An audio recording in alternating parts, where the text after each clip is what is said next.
Hey, Jules Blessed Vegan, and welcome to the first Monday of the new year. And for those of you who are new, you are right on time. People, I don't know how to start this without having some weekly goal, without counting the weeks to something. But hey, it's the first Monday of the new year. How about that? And yes, for people who are new, you are right on time. There is never a better time than now than to choose wellness.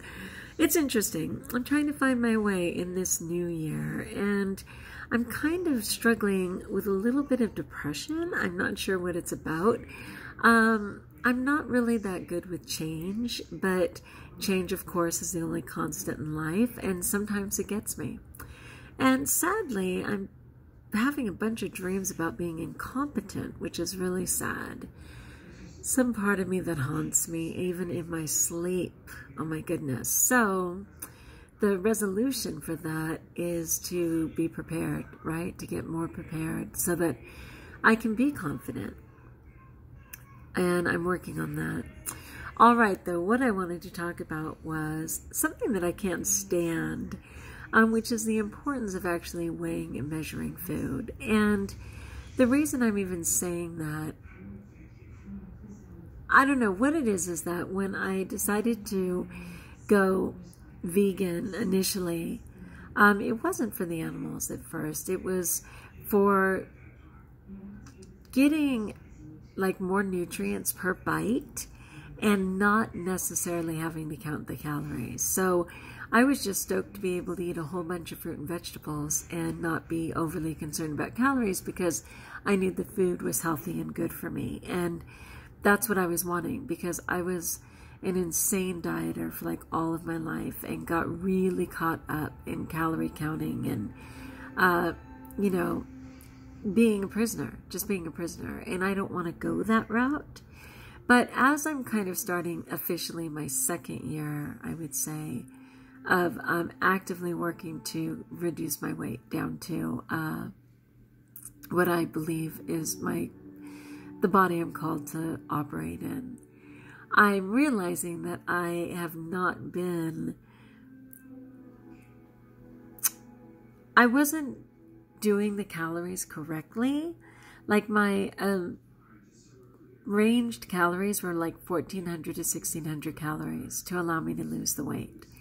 And I've certainly lost, 80 plus pounds in the last 2 years, but I still have, like 65 pounds to go. And I want to actively do that, which means I have to be aware of the calories. So I, for years, knew every calorie to everything, and I certainly still do for junk food and things like that. I mean, I know the 160 calories per half cup of ice cream. I know the 540 calories in an extra large Snicker bar. Like, I still know all those things.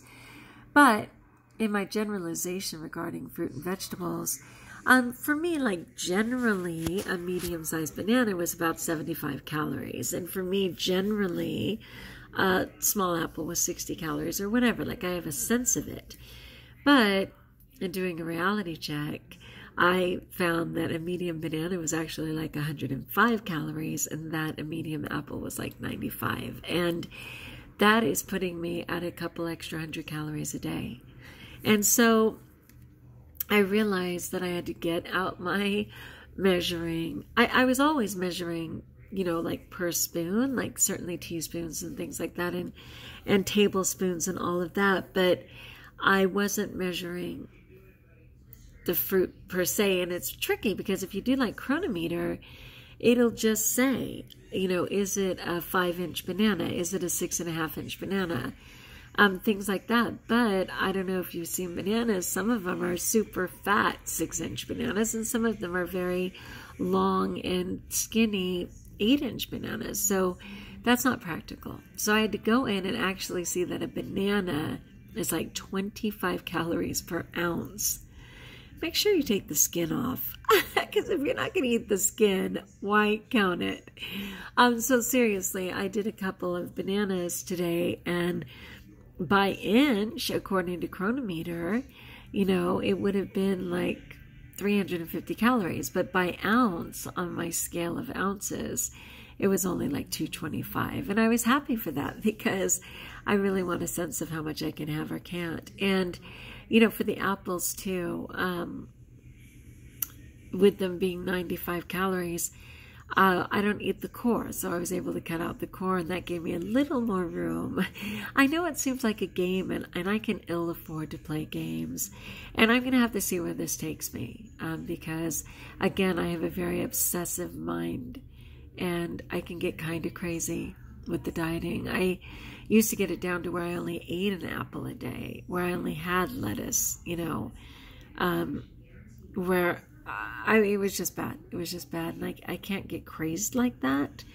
But I do want to get this weight off because, again, even though I'm doing so much better than I was, my organs and things are still technically padded with fat, right?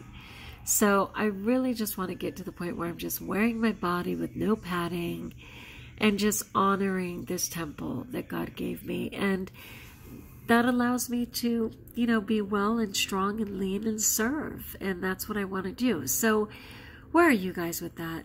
Do you actually weigh and measure food? Do you even have weight to lose? I know a bunch of you guys have no weight to lose, and some of you actually have to eat more just to keep it on. Would that be true? But what I do believe that as I continue to strengthen my body, and I know that muscle takes more calories than fat, I will eventually get to the point where I may be able to eat a little more, right, to maintain my weight. That is not the case yet. My body has never been forgiving. Every single thing I eat, I wear. Every single thing. It's always been true. But it's been kind of merciful, too, that when I get back on, it readily lets it go. So I'm ready to feel safe and empowered and let this weight go. This is my year. I had a great start this past year, but this year will be my end game. So stick around, people. It's all coming down at JulesBlessedVegan. All right, if you like, join us if you haven't subscribed. Again, let me know, how much do you weigh, monitor, deal with your food? Where are you at? And until we talk again, best of all, know that if you're thinking your life is difficult, someone probably has it harder, and that may comfort you a little. Like a friend of mine just called to say her son was in a terrible skiing accident and is on a ventilator for the moment. I freaked out. I was just like, is weighing and measuring my food compared to that? No, but it's all necessary. But now I am on prayer patrol. So prayers for him. Prayers for another person whose husband just suddenly left her. And she has 2 little kids. And prayers that he will turn that compulsion around and that they will find balance. Prayers for that. And let me know what you need me to pray for, because I'm on. I'm totally on. And until we talk again, best of all, trust that you're blessed.